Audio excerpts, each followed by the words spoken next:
When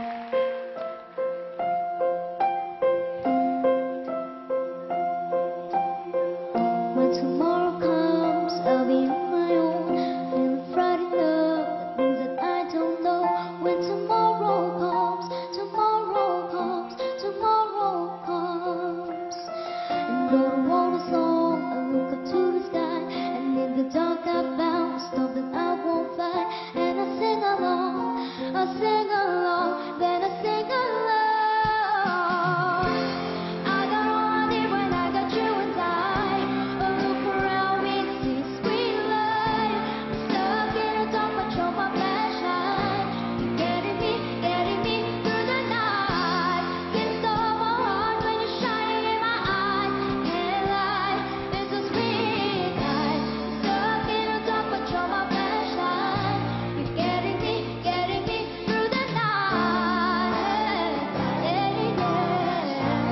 Light, you're my flashlight. Light, oh, you're my flashlight.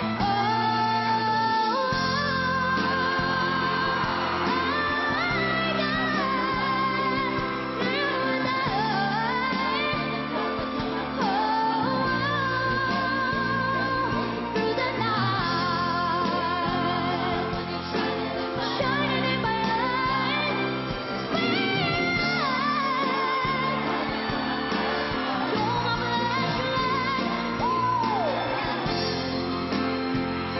my flashlight. You're my flashlight. You're my flashlight. You're my flashlight. You're my flashlight. Light. You're my flashlight. Light.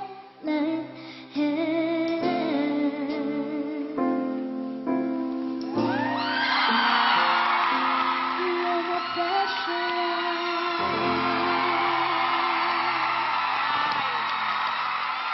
Heartfelt performance coming from Zephanie. Zeph, ang galing-galing mo talaga. Sobra. Pero ngayon, oras na para malaman mula sa coaches kung nag-shine nga ba ang ating young artist.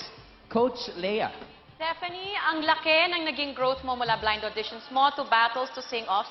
Yung voice quality mo, napaka-sweet, pero naipakita mo rin na kaya mo ring bumirit dun sa kataas-taasan, tulad ng naging coach mo. It's obvious na yung influensya niya sa'yo ay napaka-laki. So good luck na lang sa iyo. Congratulations. Great job.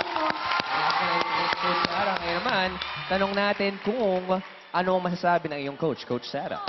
Ay, don't cry! Stephanie, sobra akong proud na proud para sa'yo. Nagpakita ka ng consistency, versatility sa competition na ito. At ngayong gabi, nagbigay ka ng liwanag, ng inspirasyon sa lahat ng mga nangangarap. Sigurado akong proud na proud ang lola mo para sa'yo at proud na proud kaming lahat. Congratulations, sir. Maraming salamat, Coach.